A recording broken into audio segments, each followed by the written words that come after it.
Bismillahirrahmanirrahim. Assalamualaikum warahmatullahi wabarakatuh. Saya Rahmat Taufik Hidayat. Di sini saya akan menjelaskan tentang revolusi industri yang terjadi di Inggris. Sebagai kita ketahui bahwa revolusi Inggris itu adalah salah satu peristiwa yang mengguncangkan dunia pada menjelang akhir abad ke-16 menuju abad ke-17. Istilah ini dipopulerkan oleh Jean Auguste Equine, seorang ilmuwan dari Prancis, dan Friedrich Engel itu semua seorang ilmuwan dari Jerman. Peristiwa revolusi industri ini tidak hanya terjadi di Inggris saja, melainkan menyebar ke negara di benua Eropa seperti Belanda, seperti Prancis, Italia, bahkan Jepang pun salah satu negara pertama yang merupakan penggagas revolusi industri di benua Asia pada waktu itu. Jadi kesimpulannya, revolusi industri itu adalah bagaimana tata cara perubahan pekerjaan dari konvensional menjadi mekanisme atau menjadi mesin. Jadi intinya pembatasan tenaga manusia menjadi tenaga mesin pada umumnya. Terus pembahasan lanjut adalah kebijakan enclosure. Kebijakan enclosure ini memang sangat memberatkan rakyat karena kebijakan ini hanya menguntungkan segelintir orang. Jadi intinya rakyat yang berada di negara Inggris pada waktu itu ingin menuntut adanya tanah pribadi, hak tanah negara. Tetapi di sini terbagi dua sistem. Ada sistem manor, yang artinya sistem manor itu adalah tanah negara tetapi hanya digunakan oleh bangsawan dan tuan tanah itu sendiri, atau disebutnya hanya orang tertentu saja yang menikmatinya. Yang kedua, itu ada istilah enclosure. Enclosure itu adalah kebijakan di mana setiap hak individu atau rakyat dapat mengelola tanahnya itu sendiri. Itulah pembahasan singkat tentang kebijakan enclosure yang berada di negara Inggris. Terus pembahasan selanjutnya adalah kalau tidak salah, pembahasan tentang duanya jalannya revolusi industri. Di sini saya akan menjelaskan tentang jalannya revolusi industri. Revolusi industri ini memang sangat berpengaruh besar terhadap peradaban dunia pada waktu itu. Kebijakan revolusi industri memang terbagi dua. Ada revolusi Inggris, revolusi industri yang pertama yang dijelaskan secara singkat itu ditemukannya mesin James Watt, kemudian disempurnakan oleh John Stephenson yang awalnya kereta lokomotif biasa menjadi kereta penumpang. Terus di situ sebenarnya revolusi industri itu di peristiwanya terjadi sekitar tahun 1870. Pada waktu itu memang ingin menuntut adanya perubahan di segala bidang, terutama ekonomi. Terus jilid kedua adalah revolusi industri jilid kedua. Revolusi industri jilid kedua ini adalah sebagai faktor yang mendorong kemajuan revolusi industri yang pertama. Revolusi industri yang pertama dan kedua ini memang tidak bisa terlepas ya. Ini satu kesatuan dalam suatu peristiwa. Peristiwa revolusi industri Inggris yang kedua ini adalah ditemukannya seperti kalau tidak salah itu penemuan listrik oleh Galvani sama si Volta. Tapi sebenarnya itu ditemukan oleh si Andre Ampere, itu dari Perancis. Yang tadi dua disebutkan itu adalah ilmuwan Italia yang masih melakukan penemuan daya listrik ya. Terus penemuan selanjutnya adalah Michel Faraday dan masih banyak lagi. Terus pembahasan selanjutnya yang ketiga adalah saya akan jelaskan faktor singkat alasan mendasar kenapa revolusi industri itu terjadi di negara Inggris. Yang pertama adalah katun yang berada di Inggris ya, produksinya itu sangat lama untuk sampai barang jadi prosesnya sangat lama. Yang kedua, permintaan makin banyak tetapi pemasukan barang sedikit gitu. Itulah dua alasan yang mendasar tentang revolusi industri yang berada di negara Inggris. Terus pembahasan secara ringkas saja, yang ketiga itu adalah pengaruh revolusi industri di negara Inggris terhadap benua Eropa. Sebenarnya ini terbagi tiga bidang. Yang pertama adalah bidang ekonomi ya. Saya akan bahas terlebih dahulu. Jadi bidang ekonomi ini adalah banyaknya perusahaan besar. Maksud dari perusahaan besar di sini adalah memang perusahaan yang melakukan perdagangan dengan melakukan teknologi modern, sehingga mereka tidak lagi menggunakan sistem ekonomi lama yang cenderung lambat dalam proses suatu produksi itu sendiri pada barangnya. Ya, terus yang kedua, lalu pembahasan selanjutnya adalah semakin susahnya tersingkirnya industri-industri kecil karena tidak kuat bersaing dengan industri besar yang sudah melakukan teknologi yang jauh lebih maju daripada sebelumnya. Terus lahirnya sistem ekonomi kapitalis. Di sini lahir ekonomi kapitalis. Istilahnya memang itu lebih hanya mementingkan kaum pemuda saja, sehingga rakyat itu dibiarkan. Terus pembahasan selanjutnya adalah pengaruh dari revolusi industri ini adalah di bagian sosial itu adalah kesenjangan antara si kaya dan si miskin. Jadi intinya si kaya itu kan orang yang mempunyai modal, sedangkan orang yang miskin itu adalah orang yang memiliki pekerjaan di suatu perusahaan. Jadi ada rasa diskriminasi antara si kaya dan si miskin pada pekerjaan itu pada suatu perusahaan.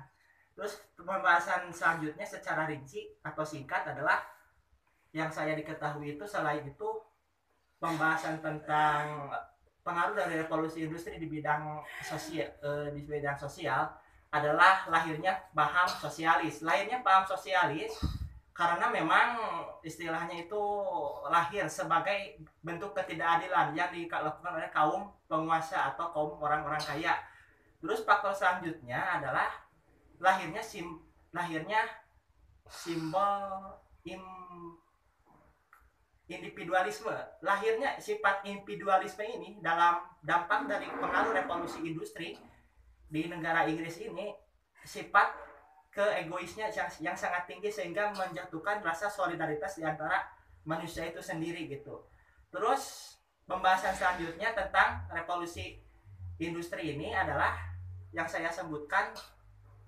Saya akan lanjut tentang revolusi industri pada faktor faktor politik. Faktor politik ini lahirnya kaum buruh. Lahirnya partai buruh ini karena memang ketidakpuasan kaum buruh terhadap istilahnya itu terhadap para penguasa dalam suatu perusahaan, sehingga muncullah istilahnya itu mementingkan kepentingan mereka itu sendiri, tidak hanya bagi orang lain. Terus lahirnya muncul imperialisme yang baru dalam politik dari pengaruh revolusi industri di bidang politik. Jadi istilahnya revolusi industri ini sangat drastis perubahannya bagi negara Eropa yang ingin menguasai wilayah lain di jajahannya, seperti Belanda yang terus mengeksploitasi sumber daya alam yang berada di negara Indonesia. Itu pengaruh dari pembahasan tentang revolusi industri. Terus faktor yang tadi ada satu yang kelewat, pembahasan yang singkat tentang dua faktor jalannya revolusi industri. Yang pertama adalah sistem politik negara Inggris yang stabil. Karena apa? Inggris itu sebenarnya dulu pernah berperang dengan Skotlandia akibat masalah negara, tetapi sudah didamaikan atau direkonsiliasi. Tapi uniknya Inggris itu langsung bangkit kembali. Negara lain di Eropa itu mengalami krisis baik internal maupun eksternal. Terus pembahasan selanjutnya adalah lahirnya ilmu pengetahuan. Lahirnya ilmu pengetahuan ini jelas memunculkan penemuan baru untuk melakukan satu misi dengan revolusi industri Inggris yang nantinya membentuk suatu kongsi dagang. Terus nanti selain itu Inggris melakukan faktor dari revolusi industri itu adalah Inggris mendirikan EIC, East Indian Company. Tapi sebenarnya itu Inggris itu ingin menjajah dulu ke Amerika sebelum ke dunia timur atau ke negara India, Indonesia atau wilayah yang di India Timur. Jadi istilahnya setelah Inggris kalah dalam perang kemerdekaan Amerika Serikat, Inggris langsung melakukan ekspedisi ke India. Inggris itu perang kurang lebih sekitar 1783 sampai 1815. Itu Inggris melakukan secara ekspansi militer ke negara India. Nantinya Inggris melakukan persaingan dagang dengan VOC Belanda. yang waktu itu memperebutkan Nusantara atau nama Indonesia pada waktu dahulu sebelum menjadi Indonesia sekarang. Pembahasan selanjutnya tentang faktor jalannya revolusi industri, sebenarnya memang saya akan pembahasan lanjut tentang apa ya, sumber daya alam yang melimpah di negara jajahan. Ini jelas Inggris sangat membutuhkan bahan baku sehingga mereka mengekspedisi ke dunia timur, melakukan ekspedisi meraup keuntungan sumber daya alam mentah untuk dijadikan bahan industrinya di negaranya itu sendiri. Terus Inggris itu kaya sumber daya alam. Karena apa? Inggris kenapa sumber daya alam sangat melimpah? Sebenarnya itu Inggris memiliki biji besi, bata, boksit, kaolin atau yang lainnya sehingga diolah menjadi bahan yang jadi bahan yang sudah diproduksi oleh pabriknya itu sendiri.